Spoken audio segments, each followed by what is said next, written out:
Imagina esto, si quieres, una ciudad de mármol blanco puro elevándose desde los pantanos de la costa del lago de Chicago, sus palacios de alabastro brillando como algo conjurado de un sueño febril, sus lagunas refulgando cientos de luces eléctricas que transformaron la noche en día por primera vez en la historia humana. Sus cúpulas doradas capturando el sol mientras más de 27 millones de almas, casi la mitad de la población de los Estados Unidos, atravesaban sus puertas durante solo 6 meses en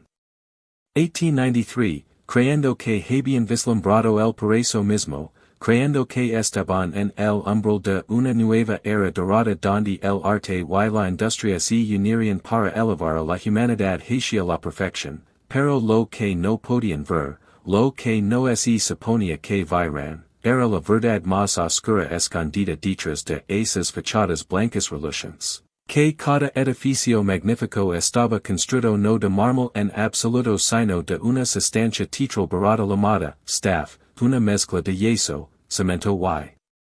fibra de jute pintada de blanco y estirada sobre marcos de madera, que todo el espectáculo fue diseñado desde su inicio para ser temporal, efímero como el humo, destinado a desvanecerse en meses, y que su creación rompería no solo presupuestos sino cuerpos y espíritus humanos, llevando a la bancarrota a los mismos hombres que lo sonaron, dejando atrás no monumentos sino fantasmas, y que esta llamada Ciudad Blanca, esta exposición colombina mundial celebrando el 400 aniversario de la llegada de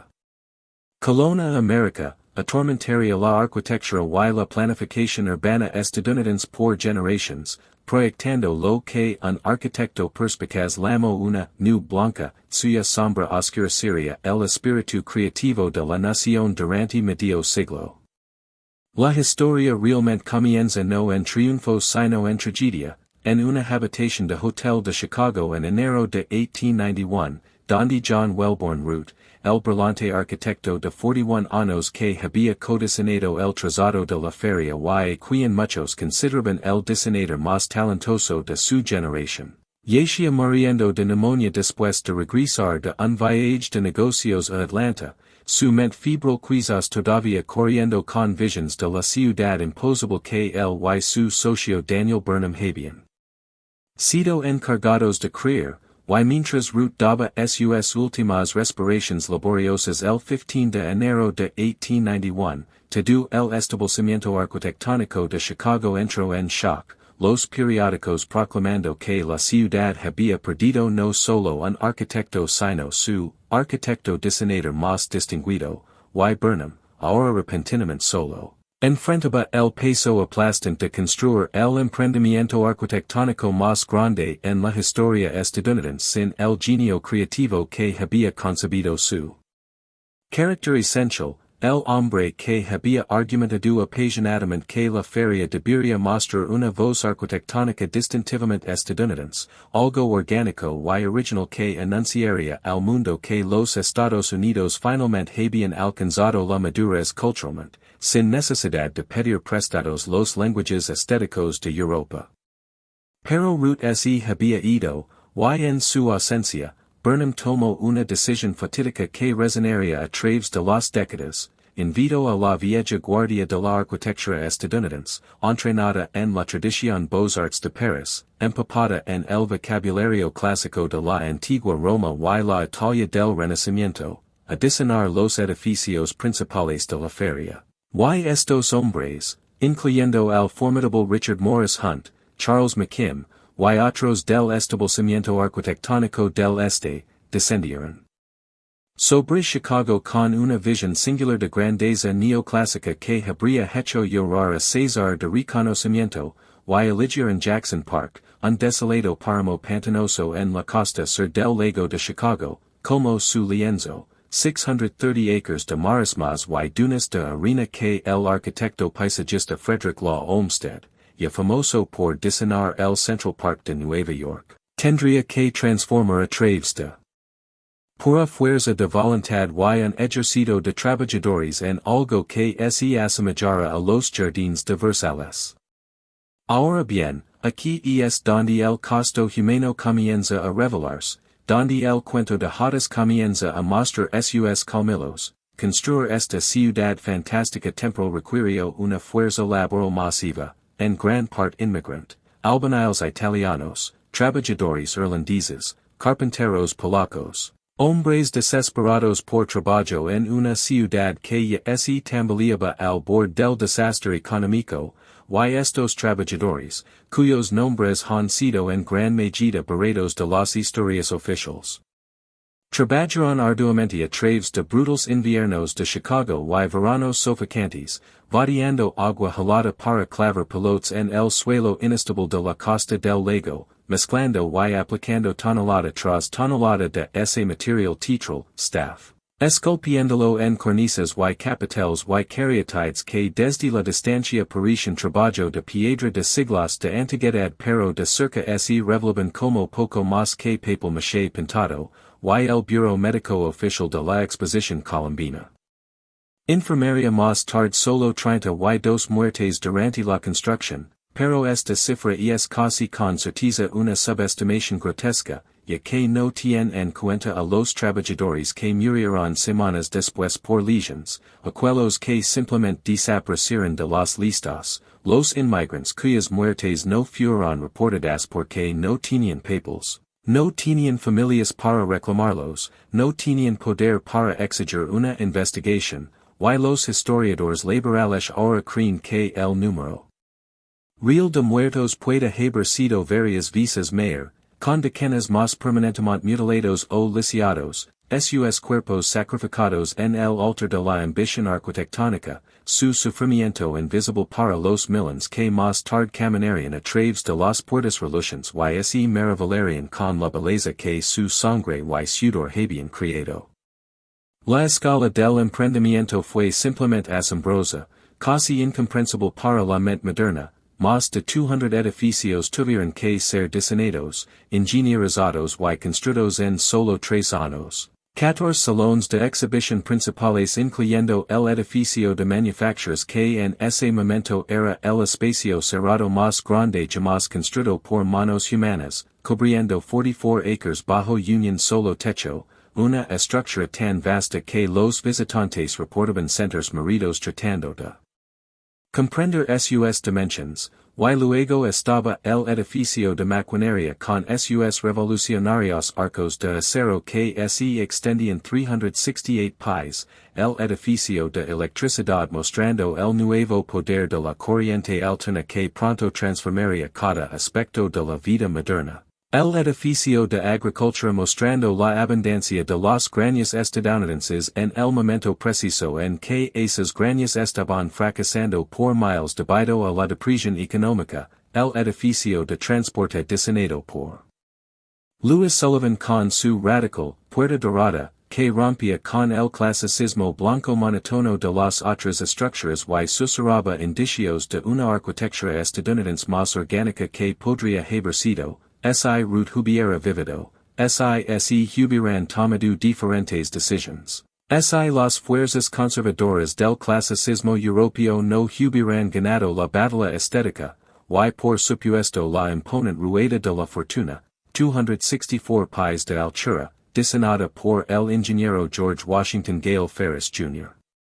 Como la respuesta de América a la Torre Eiffel que había asombrado a los visitantes en la exposición de París solo 4 años antes, una rueda que podía llevar 2,160 pasajeros a la vez en sus 36 carros de madera, cada uno del tamaño de un autobús. Rotando lentamente para dar a los pasajeros una vista de pájaro de la Ciudad Blanca extendida debajo de ellos como una alucinación de orden y belleza. Como una visión de lo que América podría convertirse si solo se rindiera al orden, la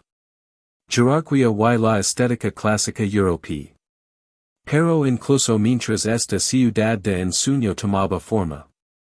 Incluso mientras el yeso se secaba y las luces eléctricas se cableaban y las lagunas se llenaban con agua bombida del lago Michigan, una realidad más oscura se estaba cerrando como un frente de tormenta sobre la pradera. El 20 de febrero de 1893, solo dos meses antes de la apertura programada de la feria. El ferrocarril de Filadelfia y reading quebró, desencadenando un pánico financiero que metastatizaría en una de las peores depresiones económicas en la historia estadounidense, el pánico de 1893, y en semanas, los bancos estaban quebrando en todo el país a un ritmo alarmante, el mercado de valores colapsó en una espiral de miedo y venta, los negocios cerraron sus puertas para nunca reabrirlas. El desempleo se disparó por encima del 20% en muchas ciudades. Se formaron filas de sopa. Las familias perdieron sus hogares. Los ahorros de toda una vida se evaporaron de la noche a la mañana. Y de repente Chicago se encontró organizando una celebración del progreso y la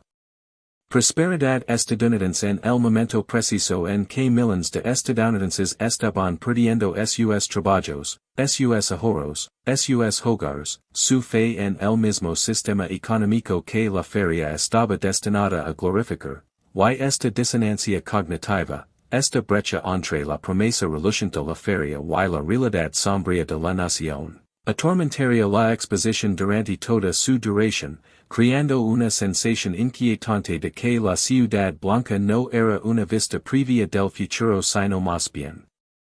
un escape del presente, una fantasia más parecida al opio que a la profecía. La feria abrió el 1 de mayo de 1893, con el presidente Grover Cleveland presionando una leve telegráfica dorada que envió una señal eléctrica para desplegar banderas y arrancar las fuentes, pero las multitudes ese primer día fueron escasas, ansiosas, inseguras de si celebrar o llorar, muchos habiendo viajado a Chicago con sus últimos dólares, esperando que la feria ofreciera algún alivio de sus problemas económicos, alguna señal de que mejores tiempos estaban llegando, y temería semanas antes de que la asistencia aumentara a medida que se corrió la voz a través de periódicos y boca a boca de las verdaderas maravillas de la feria, la primera rueda de la fortuna que elevaba a los pasajeros altos sobre la tierra, la primera acera móvil que levaba a los visitantes sin esfuerzo a lo largo del muelle. El debut de cream of wheat y chicle juicy fruit y cerveza Pabst Blue Ribbon y mezcla para pancakes en Jemima y otros innumerables productos que se convertirían en básicos de la cultura de consumo estadounidense, el patio de honor con sus grandes edificios blancos reflejados en la gran cuenca, su fuente central lanzando agua 100 pies en el aire en una exhibición que parecía burlarse de las condiciones de sequía que afligían a las granjas estadounidenses, y lo más milagroso de todo, las luces eléctricas. Miles y miles de bombillas incandescentes diseñadas por General Electric y Westinghouse, alimentadas por dínamos masivos en el edificio de maquinaria, que transformaron la ciudad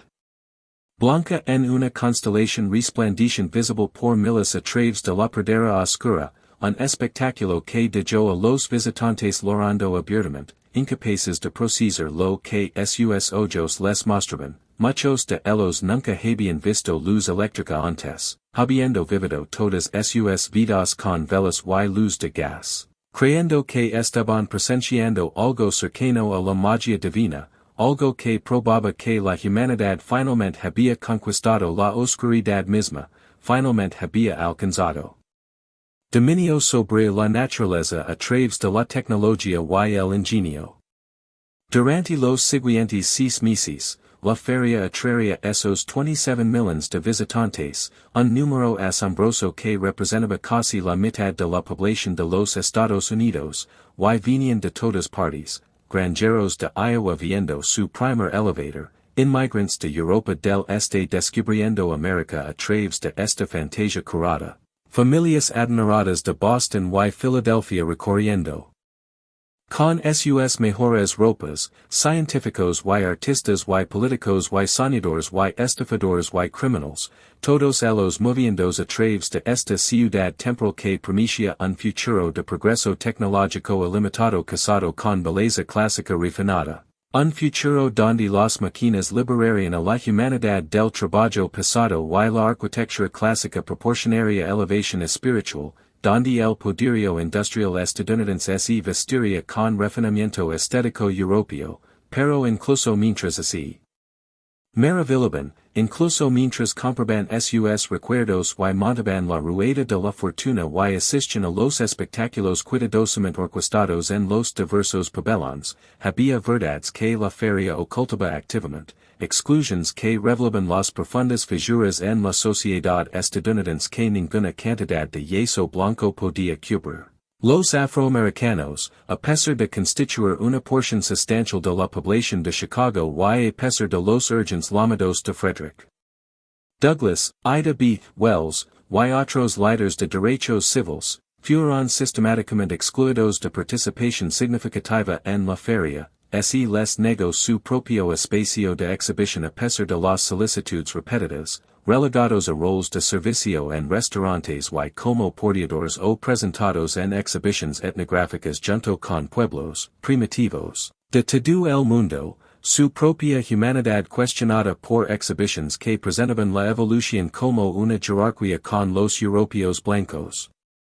En el ápice y las personas de color en varias etapas inferiores de desarrollo, y Wells, indignada por este barato calculado, este intento deliberado de borrar el logro negro y la presencia negra de la celebración del progreso estadounidense, publicó un panfleto llamado, La razón por la que el estadounidense de color no está en la exposición colombina mundial, distribuyéndolo a los visitantes de la feria desde el edificio de Haití, uno de los pocos espacios en la feria donde los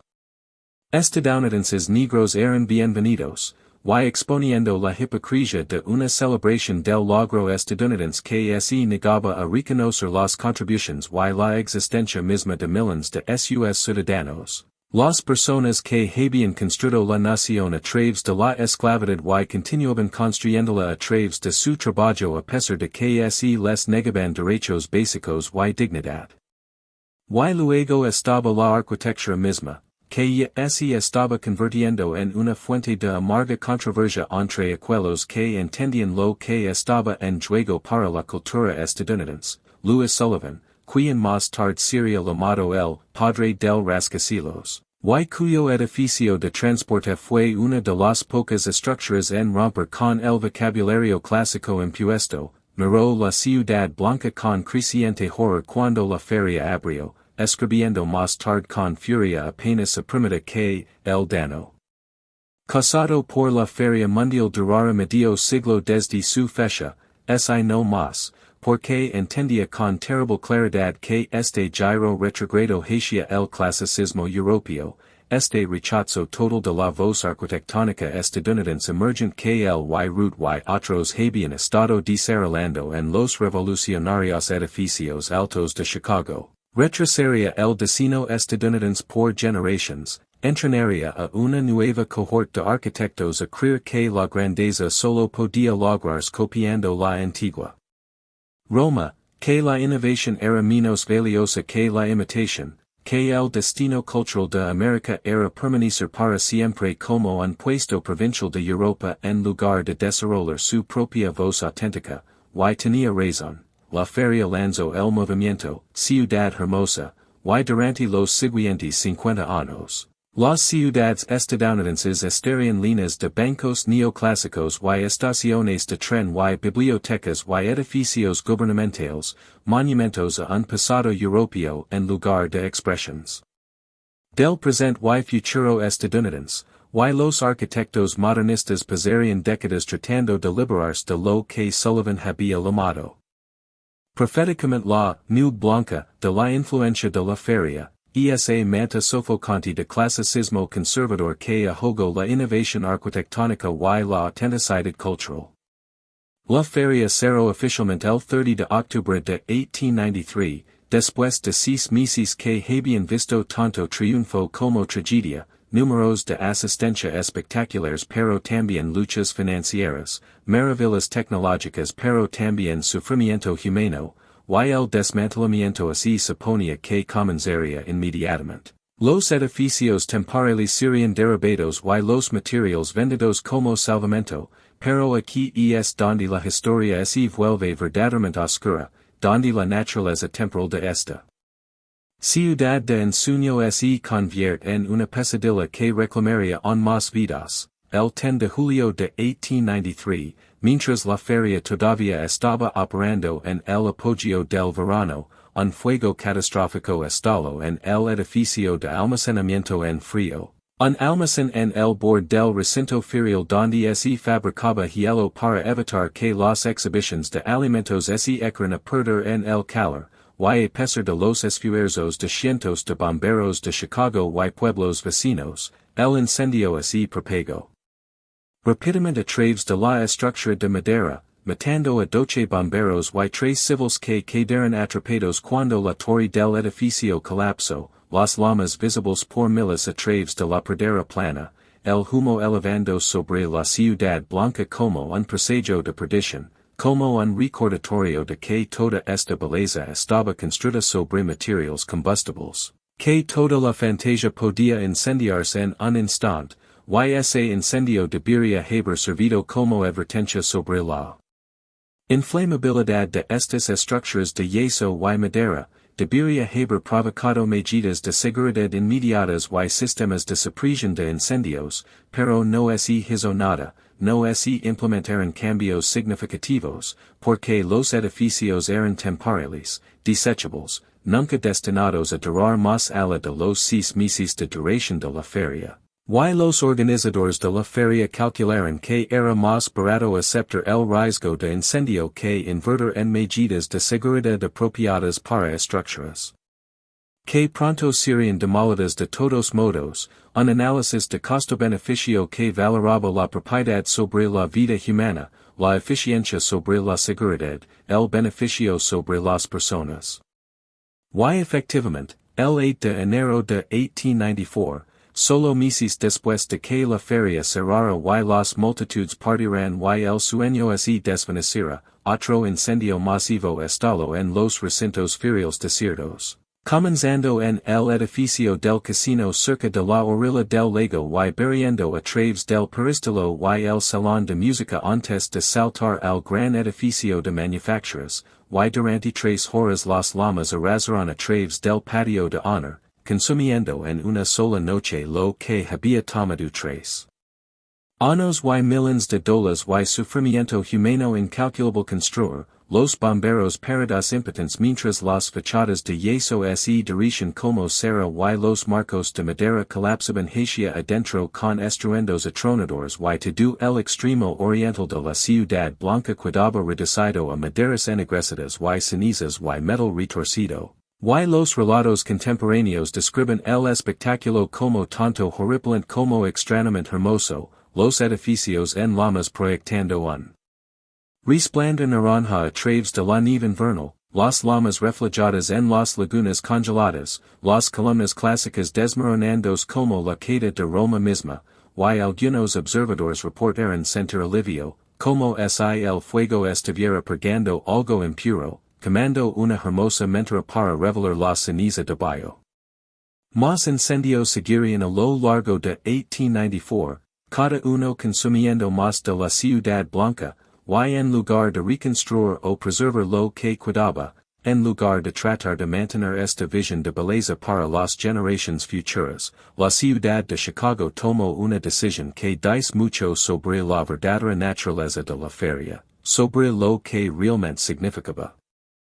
Para las personas que la creyeron, demolirían todo, barrerían sistemáticamente esta fantasía temporal como si nunca hubiera existido, porque mantener estas fachadas teatrales costaría más de lo que valían, y además, nunca estuvieron destinadas a ser permanentes, nunca estuvieron destinadas a ser reales, eran escenografía. Utilería de escenario para una actuación de 6 meses, y una vez que la actuación terminó, los decorados tenían que ser desmontados, y así las cuadrillas de demolición se movieron con mazos y palancas, y dentro de 18 meses del cierre de la feria, casi todo se había ido, desmantelado o quemado, los materiales vendidos como chatarra, el elaborado trabajo de yeso roto en escombros, la Ciudad Blanca revertiendo a terreno de parque vacío a lo largo del lago. Y de los más de 200 estructuras que habían estado allí en toda su gloria solo 2 años antes, solo un puñado sobreviviría hasta el siglo XX, el Palacio de Bellas Artes, ahora el Museo de Ciencia y Industria, construido con materiales más permanentes porque estaba destinado a albergar la colección del Instituto de Arte después de que terminara la feria. Algunos edificios estatales que habían sido construidos con mayor durabilidad, restos dispersos, fantasmas de la gran visión resplandeciente, fragmentos de un sueño que había consumido tanto y entregado tan poco de valor duradero. Y que pasó con los hombres que construyeron este sueño, que fue de ellos en los séculos, en los años cuando el yeso blanco se convirtió en polvo y las promesas se desvanecieron y las facturas llegaron. Daniel Burnham continuaría hacia la fama y un éxito considerable, encargado de crear el plan de Chicago de 1909 que remodelaría la ciudad de acuerdo con los principios de ciudad hermosa que la feria había engendrado, diseñando grandes espacios cívicos y boulevards amplios y edificios cívicos clásicos, desarrollando planes integrales para otras ciudades incluyendo San Francisco y Manila, su reputación segura como el hombre que no hacía planes pequeños, su máxima, no hagas planes pequeños, no. Tienen magia para agitar la sangre de los hombres, convirtiéndose en un grito de guerra para urbanistas ambiciosos, pero su éxito vino a expensas de John Root, construido sobre el fundamento del genio de su socio muerto, y Burnham llevaría ese fantasma con él por el resto de su vida, refiriéndose a Root décadas después con profunda emoción que bordeaba el duelo, llamándolo un príncipe entre los hombres, incapaz o no dispuesto a articular completamente lo que se perdió cuando Root murió y la dirección estética de la feria cambió de la innovación audaz hacia el neoclasicismo seguro, incapaz de admitir que quizás la mayor bancarrota de la Ciudad Blanca fue la bancarrota de la visión de Root, la muerte de una arquitectura más orgánica, más auténticamente estadounidense que podría haber florecido si Root hubiera vivido para defenderla. George Ferris, el ingeniero cuya rueda se había convertido en la atracción más icónica de la feria, cuyo nombre se convertiría en sinónimo de atracciones de carnaval por generaciones venideras, lo fue mucho peor que a Burnham en los años posteriores a la feria, a pesar del enorme éxito de la rueda. Ganó $726,000 en ventas de boletos con una inversión de $400,000, convirtiéndola en uno de los pocos elementos rentables de la exposición. Ferris se vio envuelto en amargas disputas legales con los organizadores de la feria sobre el reparto de ingresos, con cada lado reclamando que el otro había violado su contrato, y Ferris pasó los siguientes 2 años de su vida luchando en tribunales, sangrando dinero en honorarios legales mientras sus otras empresas comerciales colapsaban a medida que la depresión nacional se profundizaba y el crédito se secaba y los clientes desaparecían, y luego su vida personal se desintegró cuando su esposa Margaret lo dejó, incapaz de soportar sus problemas financieros y su enfoque obsesivo en los juicios y su comportamiento cada vez más errático mientras el estrés y la enfermedad hacían mella, y en noviembre de 1896, solo 3 años después de que su rueda lo hubiera convertido en uno de los ingenieros más famosos de América, George Washington Gale Ferris Jr. murió solo en una pensión de Pittsburgh a los 37 años, sufriendo de fiebre tifoidea y fallo renal, en bancarrota, roto, amargado. Su gran rueda a punto de ser desmantelada y vendida como chatarra, movida brevemente a St. Louis para otra exposición antes de ser dinamitada. En 1906, su tragedia personal barata de la historia de su triunfo, su vida una historia de advertencia sobre el costo de la ambición, sobre cuán rápidamente la fama puede convertirse en fracaso, sobre cómo la misma sociedad que celebra tu genio puede abandonarte a morir solo y quebrado cuando ya no eres útil, cuando el espectáculo ha seguido adelante y ya no hay más dinero que hacer de tu innovación. Los trabajadores que construyeron la feria no les fue mejor que a Ferris, quizás incluso peor porque carecen incluso de su breve momento de fama, sus nombres no registrados en ningún libro mayor, sus legions no compensadas por ningún seguro o responsabilidad del empleador. Sus contributions olvidadas casi inmediatamente tan pronto como la feria cerró y se dispersaron de nuevo en las masas anónimas, esos yeseros italianos que paran meses cubriendo marcos de madera con staff, respirando polvo de yeso que cicatrizaría sus pulmones y acortaría sus vidas, desarrollando silicosis y enfermedades respiratorias que los matarían lentamente en los años siguientes, esos trabajadores irlandeses que clavaron pilotos a través del suelo congelado en el brutal invierno de 1891-92, perdiendo dedos por congelación y espaldas por lesiones. Esos carpinteros polacos que construyeron el elaborado andamiaje de madera que sostenía las fachadas clásicas, cayendo desde alturas y siendo aplastados por estructuras colapsadas, todos ellos se desvanecieron de nuevo en los bulliciosos barrios de clase trabajadora de Chicago en el sur y el oeste, muchos de ellos desempleados a medida que la depresión empeoraba y el trabajo de construcción se secaba y las fábricas cerraban. Algunos de ellos radicalizados por la explotación que habían experimentado, uniéndose a sindicatos y organizaciones socialistas, su furia ante la disparidad entre la celebración de la prosperidad estadounidense de la feria y su propia pobreza aplastante ayudando a alimentar los disturbios laborales que convulsionarían Chicago durante la próxima década. Culminando en huelgas violentas y el surgimiento de movimientos laborales radicales que aterrorizaron a los mismos industriales adinerados que habían financiado la Ciudad Blanca y ahora también que los trabajadores que habían explotado pudieron levantarse y destruir no solo palacios de yeso sino todo el edificio del capitalismo industrial.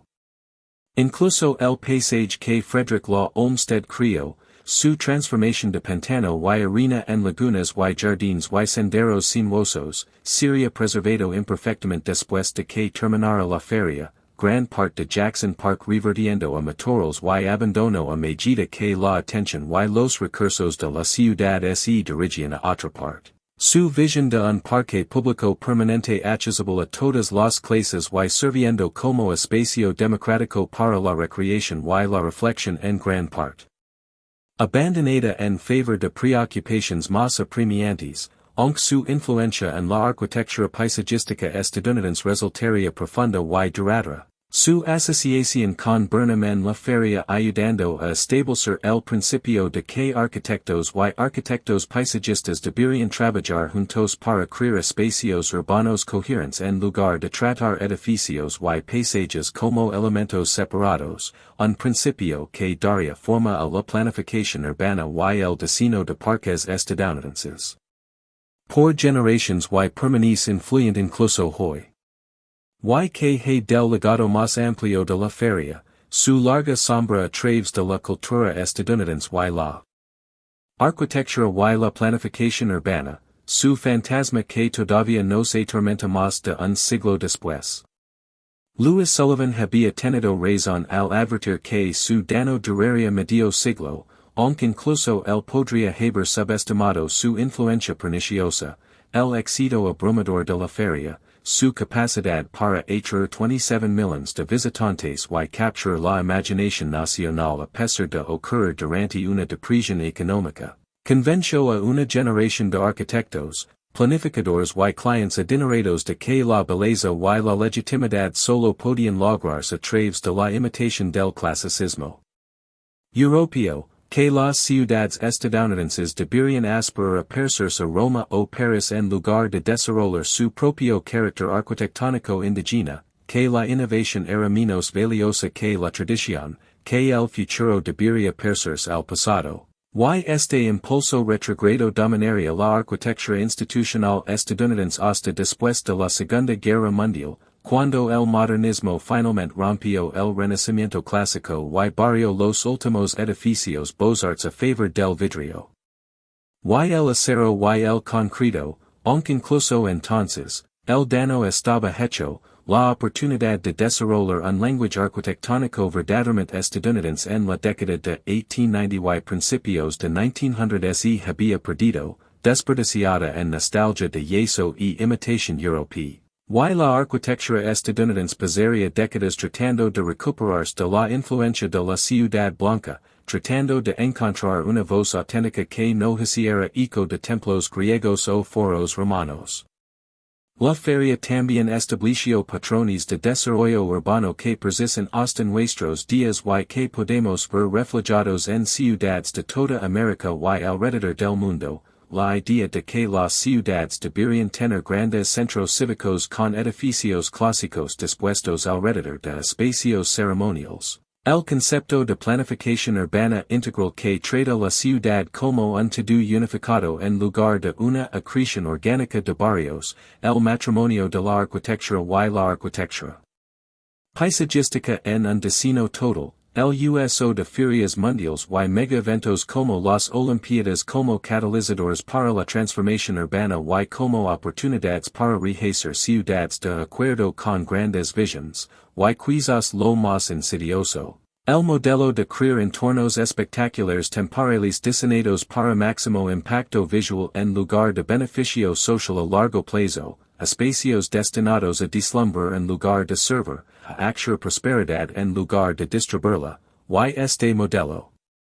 continúa dando forma a todo, desde ciudades anfitrionas olímpicas que construyen estadios que no pueden mantener, hasta parques temáticos modernos que priorizan el espectáculo sobre la sustancia, hasta la gentrificación de barrios urbanos donde comunidades auténticas son desplazadas por versiones sanitizadas y estatizadas diseñadas para el consumo turístico y la especulación inmobiliaria.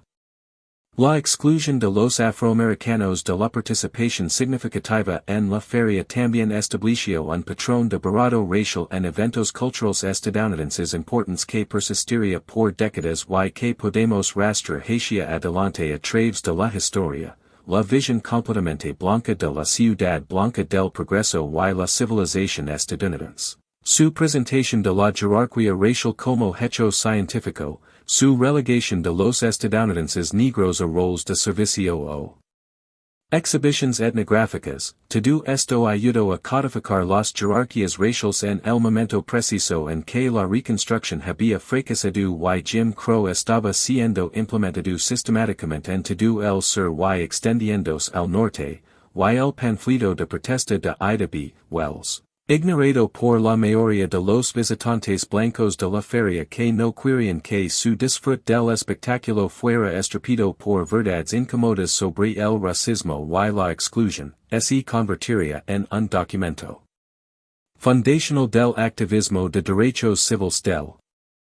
siglo XX, un testimonio del coraje requerido para decir la verdad al poder, para insistir en ser visto y contado cuando la cultura dominante desesperadamente quiere que permanezcas invisible, cuando tu propia presencia amenaza los mitos cómodos que la sociedad se cuenta a sí misma sobre el progreso y la igualdad y la justicia.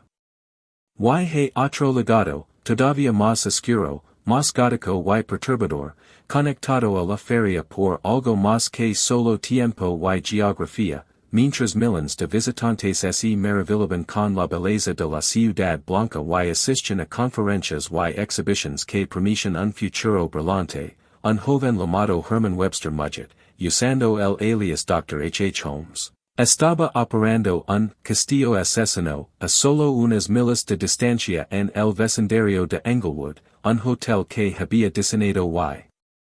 construido específicamente para capturar, torture y matar a mujeres jóvenes que habían venido a Chicago para trabajar en la feria, para encontrar empleo en los restaurantes y tiendas que servían a los visitantes de la feria, para escapar de la vida de pueblo pequeño y experimentar la emoción de la gran ciudad y el mayor espectáculo que el mundo había visto jamás. Y los crímenes de Holmes, estimados en cualquier lugar desde 9 hasta más de 200 víctimas aunque el número verdadero nunca se sabrá, Estarían para siempre vinculados a la feria en la imaginación popular y en el libro más vendido de Erik Larson, El Diablo en la Ciudad Blanca, que yuxtapone la creación de belleza de Burnham con la creación de horror de Holmes, sugiriendo que son dos caras de la misma moneda, dos expresiones de la misma arrogancia de la edad dorada. Y que la ambición requerida para construir una ciudad fantástica de la nada podría estar relacionada con la ambición sociópata requerida para ver a otros seres humanos como objetos desechables, que la explotación de trabajadores sin nombre por parte de la feria y su barato de los estadounidenses negros y su falsificación titral todo existe en el mismo espectro moral que los asesinatos de Holmes, difiriendo en grado quizás pero no fundamentalmente en tipo. Todos los ejemplos de lo que sucede cuando los seres humanos son tratados como medios en lugar de fines, como materias primas para la gran visión de alguien más, como extras en una actuación escenificada para el beneficio de los ricos y poderosos.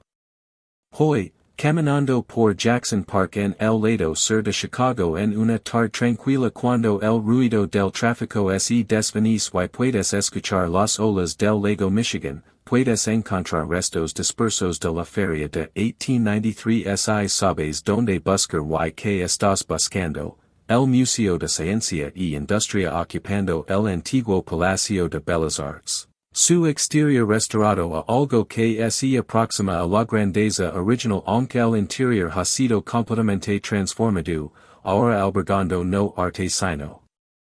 exhibiciones tecnológicas que habrían asombrado a los visitantes de la feria que primero caminaron estos pasillos, una pequeña réplica de la estatua de Daniel Chester French, La República, de pie en la laguna. Un coloso dorado destinado a encarnar ideales estadounidenses de democracia y progreso pero luciendo de alguna manera desolado y fuera de lugar en el parque moderno, empequeñecido por la altura de 65 pies del original y careciendo de su presencia imponente, el jardín japonés, descendiente del pabellón japonés de la feria y ahora llamado el jardín del Phoenix. Una conexión sobreviviente rara a las exhibiciones internacionales de la feria y un recordatorio de que la exposición mostró no solo logros estadounidenses sino culturas de todo el mundo, aunque a menudo de maneras problemáticas y condescendientes que reflejaban las suposiciones de la época sobre la jerarquía racial y cultural, y si sabes dónde buscar, si estudias mapas antiguos y los comparas con el paisaje actual, puedes encontrar los pilares de piedra que una vez marcaron las entradas a edificios desaparecidos, de pie como lápidas en el césped, memorials a ambiciones que excedieron el alcance de sus creadores, a sueños que consumieron a sus soñadores, a un momento en que América intentó conjurar el precio del yeso y en cambio creó una historia de advertencia sobre el costo del espectáculo, el precio de la exclusión. La bancarrota que viene de valorar la apariencia sobre la sustancia, la fantasía sobre la realidad, la imitación europea sobre la innovación estadounidense. La influencia de la feria en la cultura estadounidense se extiende mucho más allá de la arquitectura y la planificación urbana, infiltrándose en la cultura de consumo y el entretenimiento e incluso la forma en que pensamos sobre el progreso y la tecnología. Estableció el modelo para las ferias mundiales modernas, aunque ninguna volvería a lograr el mismo impacto cultural o capturar la imaginación pública de la misma manera, la forma volviéndose cada vez más irrelevante a medida que la tecnología hizo posible experimentar lugares y culturas distintas sin viajar a una exposición centralizada. Introdujo a los estadounidenses a cocinas extranjeras exóticas y a la hamburguesa y el perrito caliente como alimentos de feria por excelencia que se convertirían en básicos de la alimentación estadounidense. Mostró películas tempranas y sonido grabado, dando a muchos estadounidenses su primera exposición a tecnologías que transformarían el entretenimiento y la comunicación, demostró el potencial de la electricidad para transformar cada aspecto de la vida diaria, desde la iluminación hasta la energía hasta la comunicación, haciendo que la luz eléctrica y los tranvías eléctricos y los electrodomésticos parecieran no solo posibles sino inevitables, popularizó la idea del parque de atractions a través del Midway Plaisance, que presentaba atractions de carnaval y aldeas exóticas y entretenimiento que inspiraría lugares como Coney Island y más tarde Disneyland, y creó la plantilla para los parques temáticos de Disney, que Walt Disney modeló explícitamente en pabellones de ferias mundiales, en la idea de crear entornos inmersivos que transportan a los visitantes a otros tiempos y lugares, y al hacerlo, ayudó a crear nuestra moderna economía de experiencias, donde el espectáculo y el consumo están fusionados sin problemas, donde los lugares y culturas auténticos son reemplazados por versiones sanitizadas y comercializadas diseñadas para el fácil consumo por turistas que quieren experiencias sin riesgo o incomodidad, donde todo está diseñado para ser instagramable en lugar de significativo, donde las superficies importan más que las profundidades, donde la actuación triunfa sobre la realidad. La pregunta que atormenta la Ciudad Blanca, la pregunta que Daniel Burnham y John Root y George Ferris y los trabajadores sin nombre y los afroamericanos excluidos podrían hacernos si pudieran hablar desde más allá de la tumba, si pudieran ver lo que sucedió con sus sueños y su sufrimiento y su exclusión, y es esta, que construimos realmente, y para quién, y a qué costo, y qué significó realmente. ¿Era la Ciudad Blanca una visión de un futuro mejor o una fantasía nostálgica de un pasado que nunca existió realmente? ¿Era una inspiración hacia la belleza cívica y la planificación urbana o un retiro de los desafíos de crear espacios públicos genuinamente democráticos que sirvan a todos los ciudadanos en lugar de solo a la élite adinerada? ¿Representaba la aspiración estadounidense en su mejor momento o la explotación y exclusión estadounidense en su forma más calculada y cruel? Y quizás lo más problemático para nosotros hoy, en nuestro momento contemporáneo cuando las ciudades todavía organizan megaeventos que desplazan residentes y crean entornos temporales espectaculares mientras dan atrás poco de valor duradero para la gente ordinaria. Cuando la arquitectura todavía con demasiada frecuencia sirve al ego del arquitecto y el prestigio del patrón en lugar de las necesidades de la comunidad y los usuarios del espacio, cuando todavía baramos el trabajo y el sacrificio de los trabajadores en nuestra celebración de grandes logros y grandes hombres, cuando todavía construimos monumentos al progreso que excluyen activamente a enormes porciones de la población basándose en raza y clase y estatus migratorio, hemos aprendido algo de la historia de advertencia de la Ciudad Blanca de 1893. O estamos condenados a seguir construyendo hermosas fantasias temporales sobre fundamentos de explotación y barato, a seguir cometiendo los mismos errores una y otra vez, a seguir sacrificando sustancia por espectáculo, inclusión por exclusión, realidad por fantasia, los muchos por los pocos. La bancarrota de la feria no fue principalmente financiera, la exposición finalmente rompió más o menos par sus costos masivos de construcción y gastos operativos cubiertos por las ventas de boletos igualmente masivas de esos 27 millones de visitantes, sino más bien moral y creativa y espiritual. Levo a la bancarrota un cierto tipo de coraje arquitectónico, reemplazando la innovación que Root y Sullivan representaban con la imitación segura que el renacimiento clásico de Burnham abrazó. Levo a la bancarrota la idea de que la cultura estadounidense podría desarrollarse orgánicamente del suelo estadounidense y la experiencia estadounidense en lugar de ser importada al por medio de Europa y impuesta desde arriba por elites educadas, llevó a la bancarrota las vidas y la salud de innumerables trabajadores cuyos nombres nunca sabremos, cuyo sufrimiento solo podemos imaginar, cuyas lesiones y muertes fueron consideradas costos aceptables para crear un espectáculo de 6 meses, llevó a la bancarrota a George Ferris, convirtiendo el triunfo en tragedia en solo 3 años, dejándolo morir solo y quebrado a pesar de haber creado una de las estructuras más icónicas en la historia estadounidense, y levo a la bancarrota la visión de John Root, cortando su vida justo cuando su proyecto más ambicioso estaba comenzando, reemplazando su sueño de una arquitectura orgánica, distintivamente estadounidense con el renacimiento clásico más seguro y conservador de Daniel Burnham, y al hacerlo. Puede habernos costado 50 años de innovación arquitectónica y desarrollo cultural, exactamente como Louis Sullivan predijo con amarga presciencia. Esas décadas cuando los arquitectos estadounidenses podrían haber estado desarrollando nuevas formas y nuevos enfoques y nuevas formas de pensar sobre edificios y ciudades en lugar de copiar servilmente la antigua Grecia y Roma, en lugar de mirar hacia atrás a Europa en lugar de hacia adelante a un futuro auténticamente estadounidense.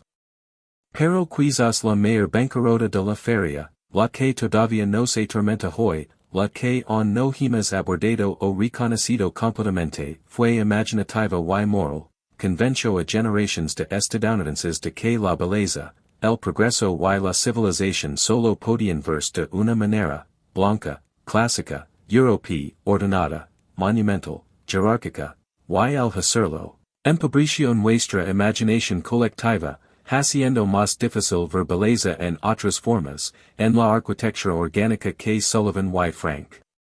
Lloyd Wright desarrollarían a pesar de la influencia de la feria, en las tradiciones vernáculas de las comunidades inmigrantes y los pueblos indígenas, en la posibilidad de que el progreso pudiera significar algo más que orden impuesto desde arriba por elites iluminadas y consumido por masas agradecidas. Que la civilización pudiera medirse no por la grandeza de palacios temporales sino por la calidad de la vida diaria ordinaria para la gente ordinaria, que una arquitectura verdaderamente democrática sería accesible, funcional, honesta sobre sus materials y propósitos en lugar de ocultar madera barata y yeso bajo un revestimiento teatral de mármol falso, honesta sobre sus costos en lugar de borrar a los trabajadores que la construyeron. Honesta sobre sus exclusions en lugar de pretender representar a toda América mientras excluye sistemáticamente a enormes portions de la población. Y así la Ciudad Blanca se disuelve en la memoria como esas fachadas de yeso se disolvieron en las llamas de los incendios de 1894, derritiéndose como nieve en primavera, dejando atrás solo fragmentos, restos dispersos, fantasmas y ecos. Y una lección que todavía no hemos aprendido completamente, una advertencia que todavía no hemos escuchado verdaderamente. Que las visiones más seductoras son a menudo las más peligrosas, que la belleza comprada a expensas de la verdad y la justicia es un trato. Con el diablo que eventualmente se cobrará, que las fantasias temporales pueden tener consecuencias permanentes que duran más que las fantasias mismas, que la exclusión y la explotación no se vuelven aceptables solo porque están envueltas en arquitectura clásica y bañadas en luz eléctrica y celebradas por millones de visitantes. Y que la verdadera medida de cualquier gran obra pública, cualquier gran proyecto cívico, cualquier emprendimiento arquitectónico ambicioso, no es como hace sentir a los poderosos o suan impresionante sev en fotografías o cuantos turistas atri o cuanto prestigio trae a la ciudad, sino lo que realmente hace por los impotentes, por los trabajadores que lo construyen y las comunidades que viven a su alrededor, por las personas que están excluidas de él y las personas que no pueden permitirse experimentarlo. Si hace la vida ordinaria más digna y humana para la gente ordinaria o si simplemente crea un espectáculo para los ricos y poderosos mientras extra recursos y trabajo y sacrificio de todos los demás, y por esa medida, la única medida que realmente importa, la gloriosa Ciudad Blanca de 1893, a pesar de toda su innegable belleza y maravillas tecnológicas, a pesar de toda la maravilla que inspiró en esos 27 millones de visitantes, a pesar de toda su influencia en la arquitectura estadounidense y la planificación urbana y la cultura popular, debe finalmente ser juzgada como un fracaso magnífico, una historia de advertencia sobre ambición sin sabiduría, vision sin compasión, Progreso que deja demasiadas personas atrás, una ciudad construida sobre arena y yeso y los cuerpos rotos de trabajadores inmigrantes, diseñada para durar 6 meses y deslumbrar millones, logrando ambos modestos objetivos mientras falla la prueba más grande de crear algo genuinamente valioso, genuinamente democrático, genuinamente digno del tremendo costo humano que exigió, y ese fracaso en resuena a través de las ciudades estadounidenses, a través de nuestra continua obsesión con proyectos cívicos espectaculares que sirven a turistas y prestigio en lugar de residentes y comunidad, a través de nuestra voluntad continua de sacrificar trabajadores y excluir comunidades marginadas en servicio de grandes visions que benefician principalmente a aquellos que ya tienen poder y riqueza y influencia. A través de nuestra incapacidad o falta de voluntad para imaginar belleza pública que no involucra monumentalidad y gasto masivo y deuda que las generaciones futuras tendrán que pagar, a través de nuestra creencia persistente que Europa representa civilización y cultura mientras que en todas partes representa algo menos refinado, algo menos digno de celebración y preservación, a través del simple hecho de que más de un siglo después de que la Ciudad Blanca ardiera y fuera demolida hasta convertirse en escombros. Todavía estamos construyendo fantasias temporales en lugar de comunidades permanentes, todavía priorizando espectáculos sobre sustancia y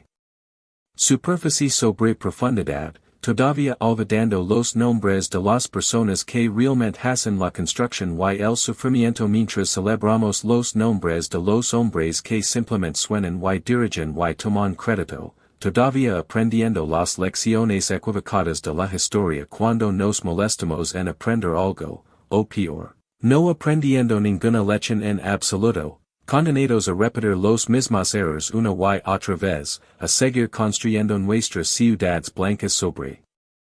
fundamentos de exclusión y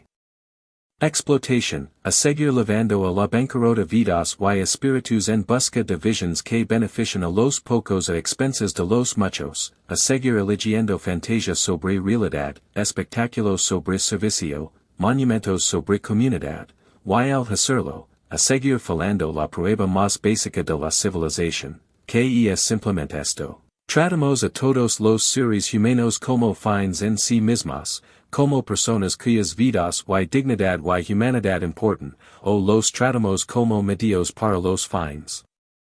de alguien más, como materias primas para grandes visions, como extras en espectáculos escenificados para el beneficio de otras personas, como trabajo desechable para ser usado y olvidado, y hasta que aprendamos a responder esa pregunta correctamente, hasta que aprendamos a construir ciudades y sociedades que sirven a todos en lugar de solo a los pocos poderosos. El fantasma de la Ciudad Blanca continuará atormentándonos, su nube blanca continuará proyectando su sombra, y su bancarrota, moral, creativa, espiritual, seguirá siendo nuestra bancarrota, nuestro fracaso, nuestra historia de advertencia sobre lo que sucede cuando elegimos hermosas mentiras sobre verdades incómodas, cuando elegimos exclusión sobre inclusión, cuando elegimos el deslumbramiento temporal de palacios de yeso sobre el trabajo permanente de construir comunidad genuina y justicia genuina y democracia genuina.